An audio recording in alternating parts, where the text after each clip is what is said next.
Yeah. Craig, can you turn the mics off? Okay. So my name is Samuel Deleu. I work at the Flemish Hydrography, which is the Belgian Hydrographic Office.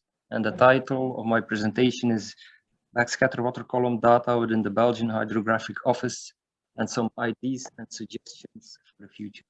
And I use the hydrographic and a practical view. So it will not be a very scientific presentation, but I think that was the idea of the workshop. So a quick slide on what the Flemish hydrography is. We do the normal things which Hydrographic Office is doing, such as weather forecast, storm surge warnings. We have a monitoring network for currents, waves, wind. We do shipwreck surveys. We do bathymetric surveys, which is important here. And then we have, of course, our products which we distribute. You can find our website at the bottom of this slide. Now, to start off, a problem we tackle, and which I heard already in previous presentations also, is that we have a large variability in different things. One is, of course, the ships within our own organization. So these are, you can see them here. They range from very large ships, 50-meter long, to a small USV. We also have a lot of surveys which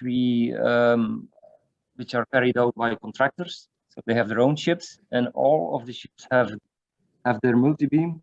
So in our range, we have Kongsberg, Artesonic, and Norbit, and the contractors use these three and Reason also. So there's already a large variability, and then we have dual head systems, single head systems, and then of course there are all the settings online during acquisition which are important, such as gain, frequency, and so on.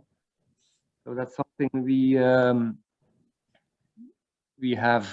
need some standardization and some help. The first project which I will make some publicity for, which Mark already talked about yesterday, is the Quinte acoustic reference area. Mark focused on the backscatter, but we also use this area for bathymetry, and we use that for our own ships, but also for the contractors and other interested parties, scientific institutes, other companies. They can collaborate on this project, and we welcome them to do a survey over the area. So in fact, this is a cooperation between Flemish Hydrography and the group of Mark, the Continental Shelf Service. The area is a small area to situate a little bit. It's 17 kilometers from the coastline and lies in between two sandbanks. It has a length of 1 kilometer and a width of a bit less than 500 meters, and the depths range from 23 to 26 meters. And why do we use this area? That's very simple, because it's we have a lot of measurements, and from that we see it has, in bathymetric point of view, it has a very stable seabed. And the area is defined in the Marine Spatial Plan for the Belgian part of the North Sea as an area where seabed disturbing activities are prohibited. So this means that normally no fishermen are allowed to go there to do their fishing. But we see in reality, as Mark told already yesterday, that this is not fully the case. And why? Of course, to validate bathymetry, which I will show first, and next also for this workshop, the backscatter, so that any ship can see what they have on this well-known area. We created a specific website.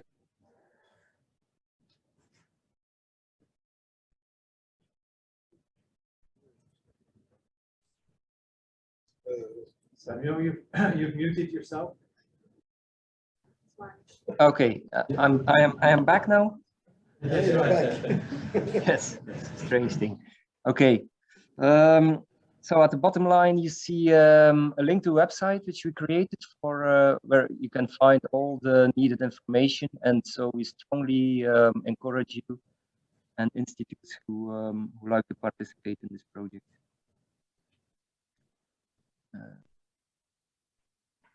Okay, so to have an idea of the seabed there, it's you can see that on the bathymetric map on the right side. There's some dunes in the northern part. The southern part is you have less topography, and sediments you can find there are mostly gravelly sand. You see also on the right-hand side a small gray rectangle, which is the control area we use to build up the model. If we go to the bathymetry part, which is for us, of course, important, then we calculate in this small area the mean value and some other parameters.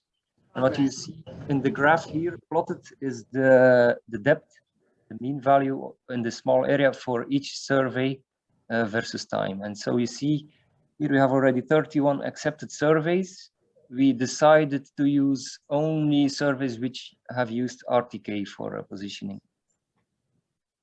The yellow borders are the IHO special order limits. There are 31 here, but I think we are already at 34 now, so I have to update my list. And they range from our own vessels to vessels of other institutes and vessels of contractors. This is the model, which is the sort of average of all these surveys, which we use to make difference maps with new actual surveys. And you can see that here. On the website, you find more about it. Now, on the backscatter part, Mark already talked about yesterday. He showed already this image, so I can explain it again, but I think it's quite clear for everybody. So we use the average backscatter values in that same small area in the 30 to 50 degree range. As you can see on the image on the right upper side, we like to use it where new surveys can be fitted to. And in the graph you see here, it's all 300 kilohertz, mainly Belgica surveys. And as Mark explained yesterday, they did the survey on Carré Renard, and so they came up with a mean backscatter value of -12 dB in the calculation area. But of course, what we like to do is to do a calibration of the backscatter also for the Quinte area. So we know it's deduced from the measurements of the Carré Renard, but we like to do it on the Quinte area also. For this, we had already some preliminary talks with Rida and his colleagues from Ifremer. And together with them and the group of Mark, we hope to do the survey beginning 2023 with our new hydrographic vessel series. And that will be done with the IKI 80 procedure that Rida described. Also, future plans, of course, is to build up the database with new surveys from different institutes and vessels to build up and both bathymetry and backscatter. And a last point is that we have to take action to keep the seabed undisturbed. That's the system from Ifremer, and what you can see here in the backscatter image is some typical trawling marks from fishing vessels.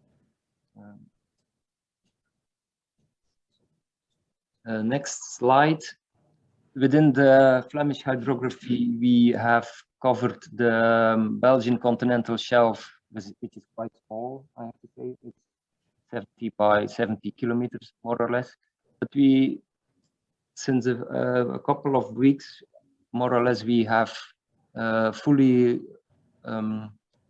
recovered the area with multi-beam data. Most of it is only bathymetry, but more and more we have also backscatter mosaics. However, I have to stress that they are partly carried out by ourselves and partly by contractors. So that's what I was talking about in one of my first slides. So we try to document all the settings and but it's not calibrated. So if we make our mosaics and you have adjacent areas, they are not always smoothly into one another. Once the calibration has been done, we hope to be able to correct these with a certain value. A small word on water column.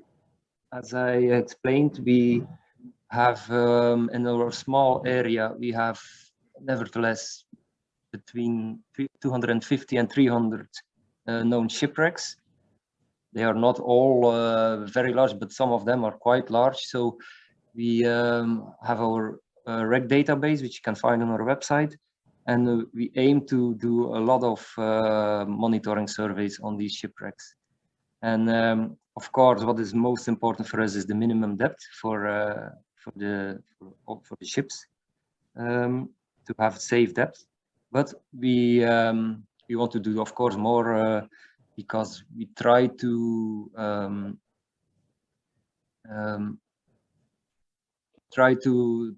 survey them as good as possible. Also because we have a resurvey scheme to see how they deteriorate over time. But there we have a bit of a struggle because in the known software packages, you can nicely visualize the water column data.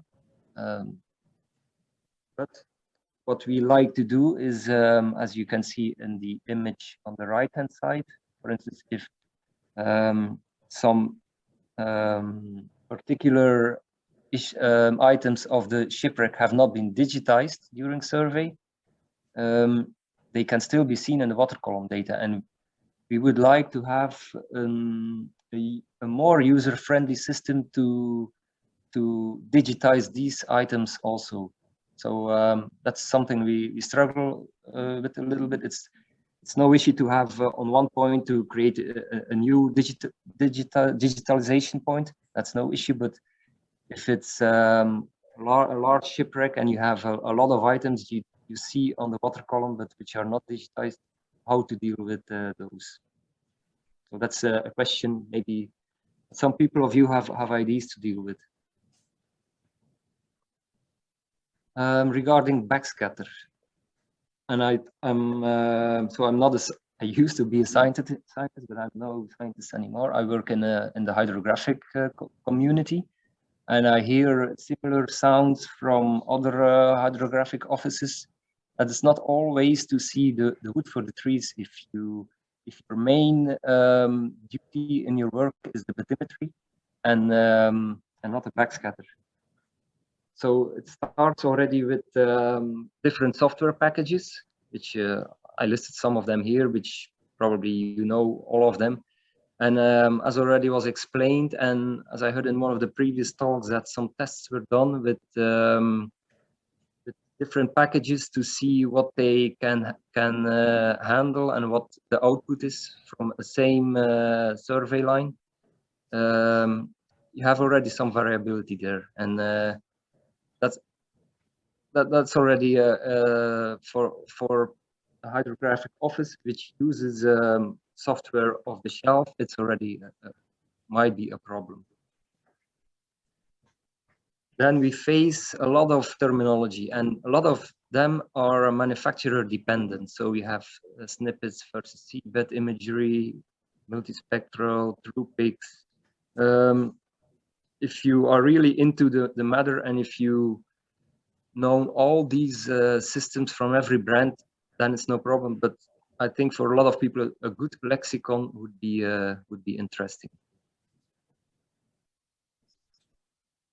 And some advice on settings during acquisition is also very interesting, and I mean that in terms of if you have more than one system. So if you have contractors with Norbit and Raison, and then you have your own Kongsberg, how can you well define the online settings?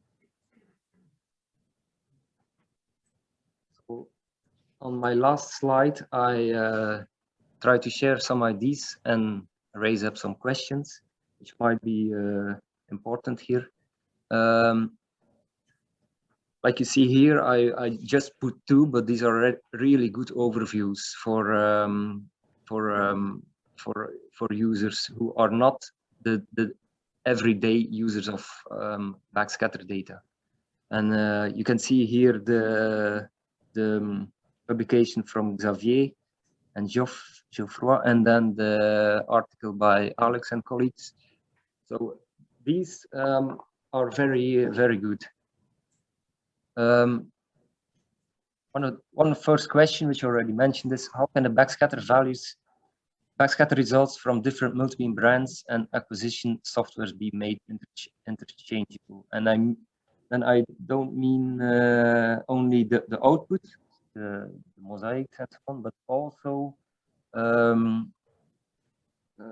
the settings and overlap and the format also, because some formats you can read into this software, some formats you can only read in another software, and that makes it quite complex for organizations like us. Another question: how should the backscatter data be used by a broader public? So we are all specialists, and everybody knows backscatter, but I think there's great potential in opening it up to a bigger community, because there are, I mentioned here, hydrographic offices and large survey companies like a Fugro or other ones who have loads of hydrographic data. I think it would be good to open up a bit and try to get them involved in backscatter measurements, because there is a large amount of data available. Another question: how should data storage be handled? There was already talk yesterday on the compression format for water column data, which is very nice, because as you know, it become very big, these data sets. And also important for us is in which format to keep it interchangeable. And there, I think some people from, I think somebody from Teledyne and Orbit are here. I think it's quite nice to have the multi-beam companies also here, and to make some ideas. So that's what I point here, and to go on in the future, I think we really need them to help, and that's my conclusion here. And it's something I throw up, and something we can think about. But setting up a sort of support team which has the knowledge and experience to assist users which don't have this knowledge with their typical setup workflow. So that's the same as the as these overview papers you see on the top side of my slide, but the next step to the practical use on board. So we have a raison, and how should we handle, what are the settings? You can ask that to raison also, but I think some input from the Backscatter working group or some people who have some kind of overview would be very interesting.